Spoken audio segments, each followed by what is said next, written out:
भारत में प्रशासनिक संस्थाएं ये बीए द्वितीय वर्ष में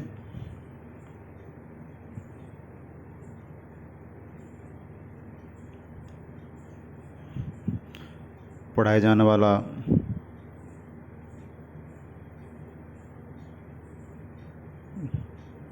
पेपर है। इसमें अब तक हम लोकतांत्रिक समाजवादी समाज में प्रशासनिक संस्थाएं, अहस्तक्षेपवादी राज्य, लोक कल्याणकारी राज्य के बारे में अध्ययन कर चुके हैं। आज हम प्रशासकीय राज्य के बारे में अध्ययन करेंगे। प्रशासकीय राज्य का अर्थ क्या है, कौन कौन से कारक हैं जो प्रशासकीय राज्य के विकास के लिए उत्तरदायी हैं,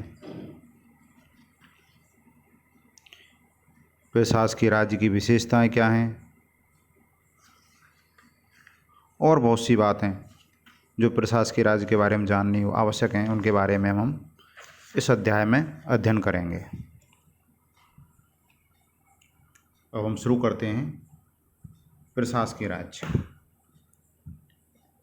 वैश्वीकरण, निजीकरण और उदारीकरण की अवधारणा के अंगीकार किए जाने के पश्चात लोक प्रशासन अभी भी सभ्य समाज की आवश्यकता बना हुआ है।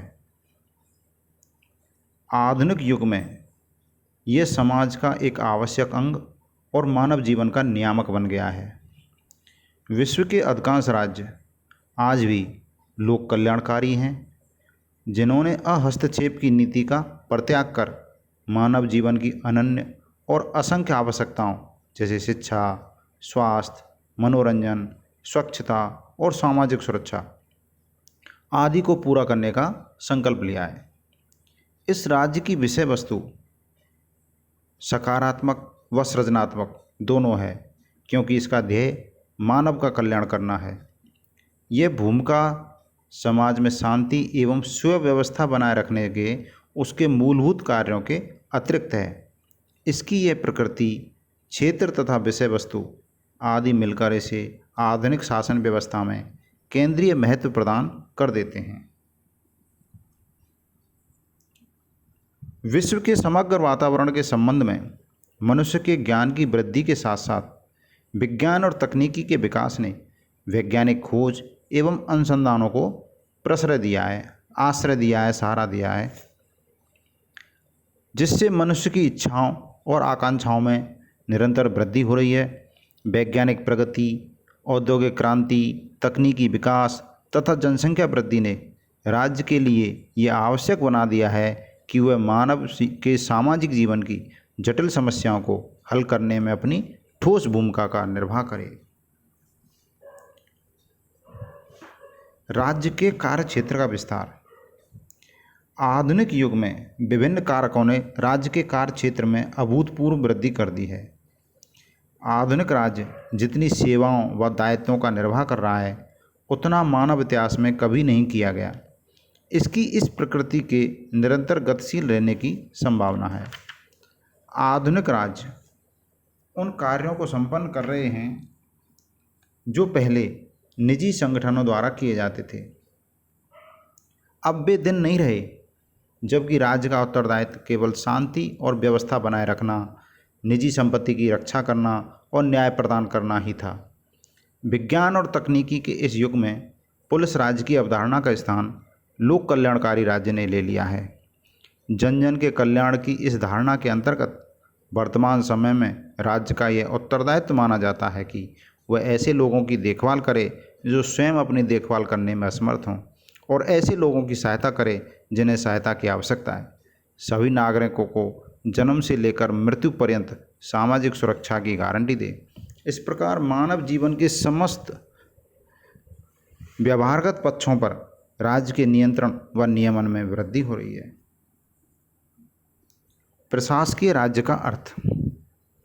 राज्य की निरंतर बढ़ती हुई क्रियाओं के साथ साथ लोक प्रशासन की महत्ता भी बढ़ती जा रही है। ये सर्वविदित है कि राज्य केवल नीतियों का निर्माण करता है, इन नीतियों को व्यवहार में क्रियान्वित करने का दायित्व प्रशासन का होता है। प्रशासन राज्य के लक्ष्यों और सरकार के आश्वासनों को कार्यान्वित करने का उत्तरदायित्व निभाता है। यदि राज्य का प्रशासकीय ढांचा तीव्रता, कुशलता एवं सत्यनिष्ठा के साथ कार्य नहीं करे तो अच्छी से अच्छी नीतियाँ भी असफल हो सकती हैं। प्रशासन आधुनिक युग का हृदय बन गया है। समाज में उसका सर्वाधिक महत्वपूर्ण स्थान हो गया है। विकास के समस्त लक्ष्यों की संपूर्ति और क्रियान्विति ही नहीं बल्कि राज्य की प्रत्येक गतिविधि प्रशासन पर निर्भर हो गई है। आज लोक प्रशासन सामाजिक विवादों को सुलझाता है, समाज में संगठन व एकता स्थापित करता है, सामाजिक ढांचे को स्थिरता प्रदान करता है। यही नहीं, जन्म से मृत्यु पर्यंत मानवीय गतिविधियों में उत्तरदायित्वपूर्ण भूमिका निभाने के कारण ही आज राज्य को प्रशासकीय राज्य की संज्ञा दी जाती है। आज राज्य से मनुष्य ने अपनी दैनंदिन आवश्यकताओं को पूरा करने की आशाएं संजो रखी हैं। उसकी आकांक्षाएं असीमित हो गई हैं।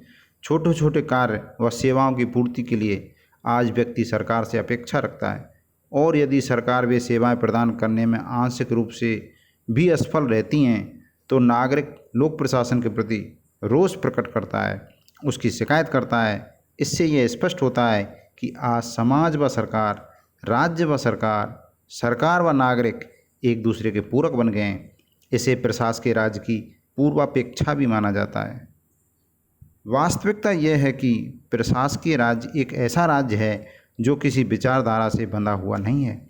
राज्य का स्वरूप चाहे समाजवादी हो, पूंजीवादी अथवा लोक कल्याणकारी हो, आज प्रशासन का इन सभी राज्यों में समान महत्व देखा जा सकता है। इनमें से कोई भी राज्य प्रशासन के बिना अपना काम नहीं चला सकता।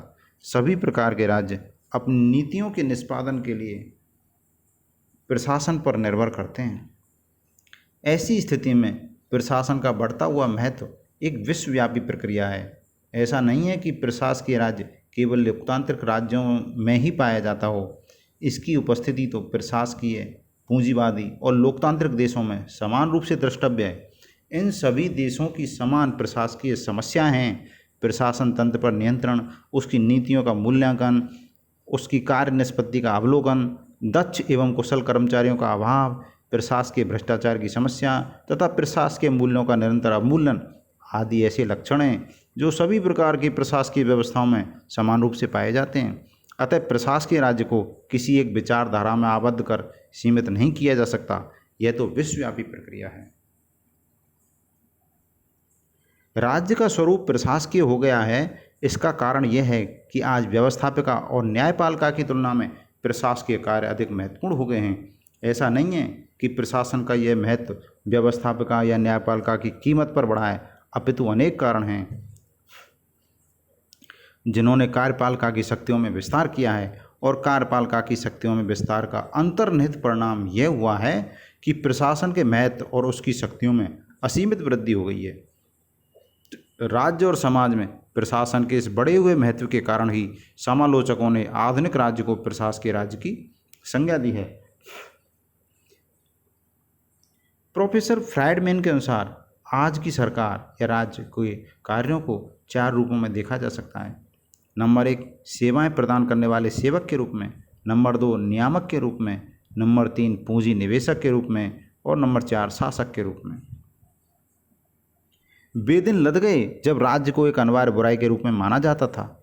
आज हम प्रशासकीय राज्य के युग में रह रहे हैं, जहाँ स्वतंत्रता प्रेमी हर व्यक्ति ने राज्य के कार्यों, लक्ष्यों और शक्तियों व तौर तरीकों का निर्धारण करने में अपनी बौद्धिक शक्ति का समुचित उपयोग किया है। आज राज्य की प्रगतिशीलता या जड़ता का निर्धारण उनके द्वारा संपादित सेवाओं के आधार पर किया जाता है। अतीत में राज्य की एक निषेधात्मक कल्पना नागरिक के मानस पटल पर होती थी, जहां राज्य से किसी प्रकार की सकारात्मक रचनात्मक भूमिका की आशा ही नहीं की जा सकती थी। किंतु आज व्यक्ति उसी राज्य से उपर्युक्त सांकेतिक अनेक सेवाओं की अपेक्षा रखने लगा है। आज हम सामान्य या असामान्य सभी परिस्थितियों में राज्य पर अधिक से अधिक अवलंबित होते जा रहे हैं। राज्य के कार्यों में न केवल वृद्धि ही हुई है, अपितु कार्यों की प्रकृति में भी भारी परिवर्तन आ गया है, जो विगत शताब्दियों से सर्वथा भिन्न है। जहाँ पहले राज्य एक वैधानिक आदेश मात्र देकर अपने कर्तव्य की इतिश्री मान लेता था, वहीं अब राज्य उन आदेशों की पालना और कार्यान्वयन की प्रक्रिया के प्रति भी पूर्ण सजग है। जहाँ पहले राज्य द्वारा कानून की अवज्ञा करने वाले को कठोर दंड दिया जाता था, वहाँ अब राज्य अपने अधिकारियों व कर्मचारियों द्वारा की गई किसी भूल या त्रुटि के लिए उसे दंडित करने की अपेक्षा भविष्य में उसे स्थिति में सुधार करने के लिए प्रेरित करता है। दंड यद्यपि आज भी दिया जाता है, तथापि वह प्रथम कार्रवाई न होकर विकल्प बन गया है। इस प्रकार राज्य की गतिविधियों की प्रकृति आज पहले की अपेक्षा कहीं अधिक सकारात्मक है। राज्य की इन समस्त गतिविधियों का निष्पादन प्रशासन तंत्र द्वारा किया जाता है। दूसरे शब्दों में, प्रशासन तंत्र पर राज्य इतना निर्भर हो गया है कि उसकी किसी गतिविधि की पूर्णता उसके सक्रिय सहयोग, सन्निष्ठ और संकल्पबद्ध प्रयत्नों पर निर्भर करती है। राज्य के कार्यों और गतिविधियों पर प्रशासन इस कदर छा गया है कि आधुनिक राज्य प्रशासन में लगने लगा है, इसलिए इसे प्रशासनिक राज्य कहा जाता है। उपर्युक्त विवरण से स्पष्ट होता है कि ऐसा राज्य जहाँ प्रशासन का प्रभुत्व हो प्रशासकीय राज्य के नाम से जाना जाता है। राज्य के क्रियाकलापों में प्रशासन के प्रभुत्व या वर्चस्व को 3 रूपों में देखा जा सकता है। जहाँ प्रशासन सरकार के सभी कार्यों को निष्पादित करता है। दूसरे, जहाँ प्रशासन मानव जीवन के प्रत्येक क्षेत्र से संबंधित हो। तीसरा, जहाँ जनता प्रत्येक कार्य के लिए प्रशासन पर निर्भर रहती है। जिन देशों में प्रशासन की स्थिति उपर्युक्त वर्णित रूपों में होगी, वहाँ पर ऐसे राज्य को प्रशासनिक राज्य कहा जाता है। प्रशासनिक राज्य के विकास के लिए उत्तरदायी कारक।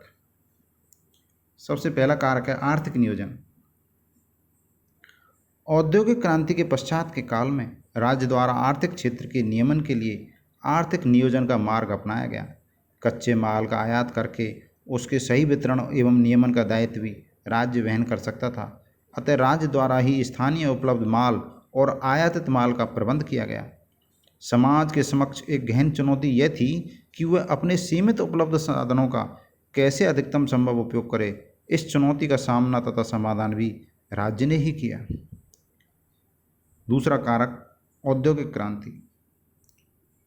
18वीं शताब्दी में औद्योगिक क्रांति ने राज्य के सम्मुख नई नई जिम्मेदारियां उपस्थित कर दी।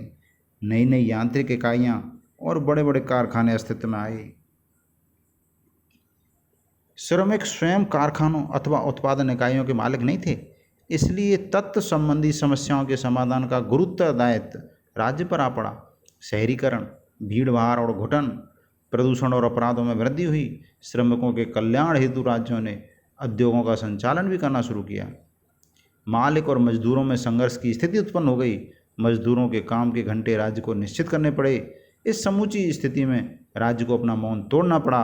इससे राज्य के दायित्वों में पूर्वापेक्षा भारी वृद्धि हो गई। तीसरा कारण बृहत सरकार। औद्योगिक क्रांति से संबंधित कारकों ने राज्य अथवा सरकार के कार्यों को बृहत स्तर पर बढ़ा दिया। शहरीकरण, भीड़भाड़ तथा प्रदूषण जैसी समस्याओं के विभिन्न पक्षों के समुचित समाधान के लिए चूंकि व्यक्तिगत प्रयास पर्याप्त नहीं रह गए, अतः सरकारी स्तर पर इन समस्याओं का हल ढूंढना आवश्यक हो गया। इसी कारण राज्य में नए नए विभागों का सृजन हुआ। पहले की अपेक्षा कई गुना अधिक व्यक्ति राज्य की सेवा में भर्ती करने पड़े। अतः कहा जा सकता है कि औद्योगिक क्रांति के फलितार्थों ने बड़ी बड़ी सरकारों को अपरिहार्य बना दिया। चौथा कारक प्रदत्त विधायन। औद्योगिक समाज को एक भिन्न प्रकार के विधायन की आवश्यकता थी, जिसके लिए सांसदों के पास ना तो समय ही था, ना ही तत्संबंधी क्षमता एवं योग्यता।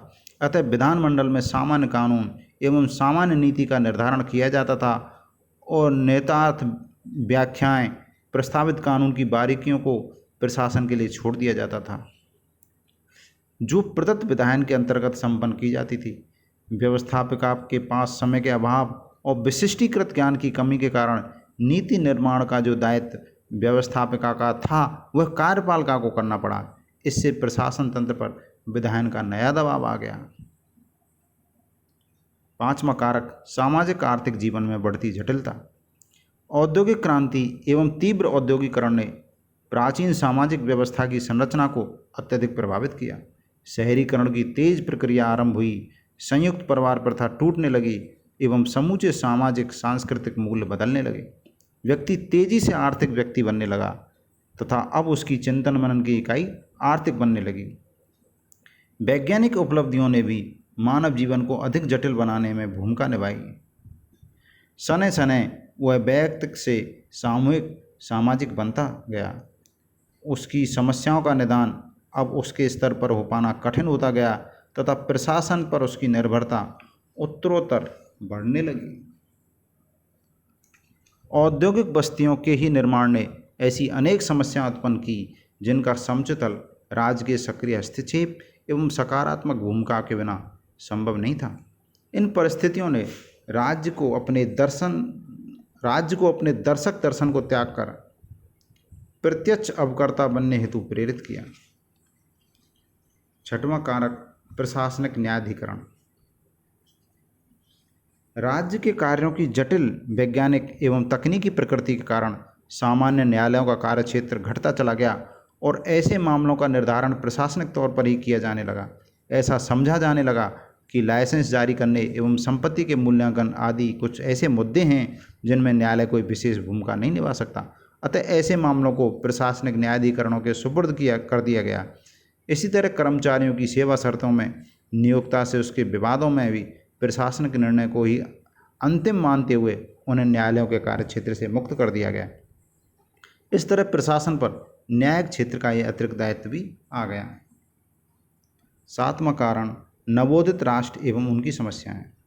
नव स्वतंत्रता प्राप्त राष्ट्रों की विशिष्ट आर्थिक, सामाजिक, सांस्कृतिक एवं राजनीतिक परिस्थितियों तथा समस्याओं ने उनकी उन्नति हेतु अनेक चुनौतियां प्रस्तुत की। विकासशील राष्ट्रों की प्रशासनिक व्यवस्थाओं ने इन समस्याओं को अनुभव किया।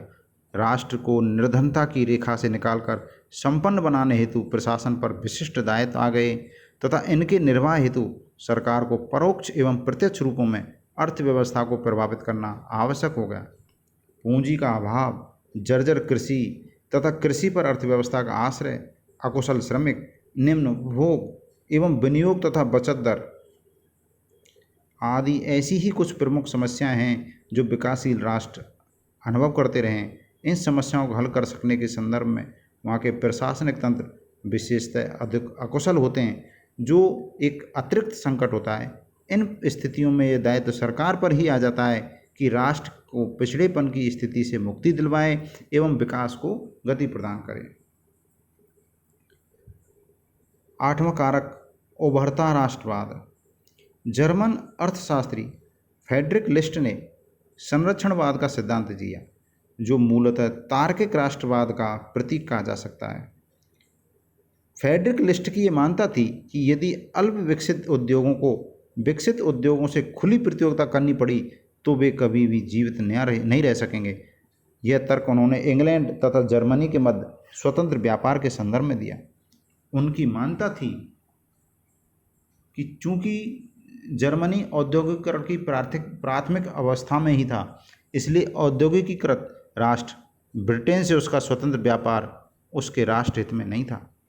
ऐसी स्थिति में जर्मनी के अल्प विकसित उद्योग कभी भी विकसित नहीं हो सकेंगे, क्योंकि उनके उत्पादों की मांग बाजार में उत्पन्न नहीं हो सकेगी। यह स्थिति राष्ट्र की आत्मनिर्भरता एवं भविष्य हेतु अच्छी नहीं मानी जा सकती। इसलिए फ्रेडरिक लिस्ट ने सुझाया कि राष्ट्र को स्वतंत्र व्यापार में आस्था छोड़कर अपने देश की परिस्थितियों के अनुरूप आवश्यक राजकोषीय नीतियों का निर्धारण करना चाहिए तथा अपने अर्धविकसित उद्योगों को विकसित राष्ट्र के उद्योगों से सीधे प्रतियोगिता नहीं करने देनी चाहिए। इस तर्क को अधिकांश विकासशील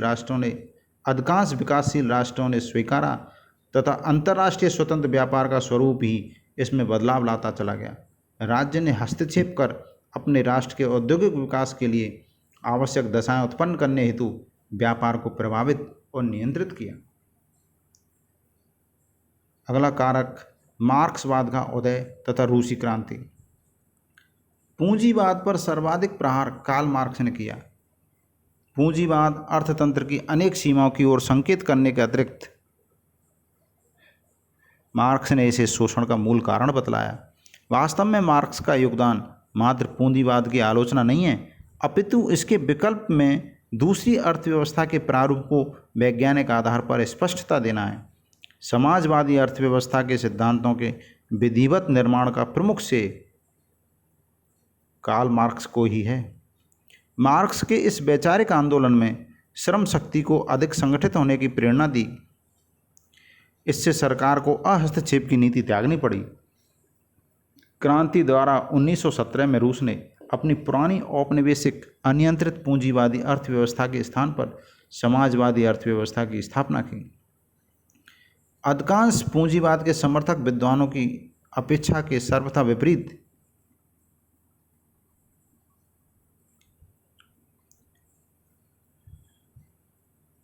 यह व्यवस्था न केवल स्थायी बनी अपितु तीव्र गति से प्रगति की ओर अग्रसर हुई। विश्व के अन्य राष्ट्रों को भी समाजवाद की स्थापना हेतु यहाँ से सहायता तथा मार्गदर्शन मिला।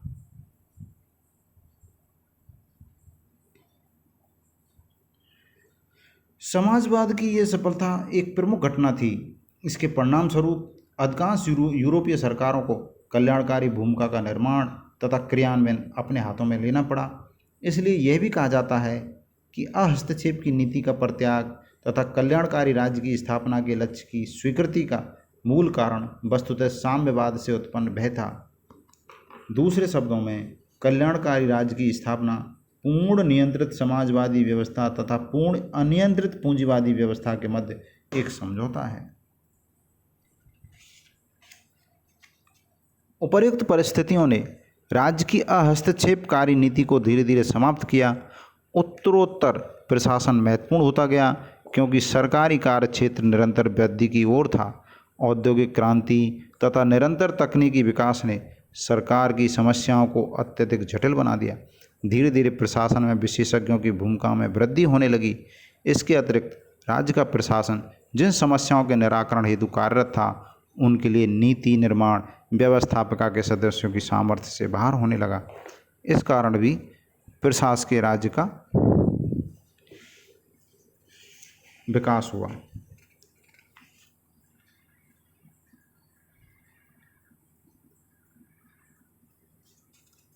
आज के लेक्चर में इतना ही। धन्यवाद।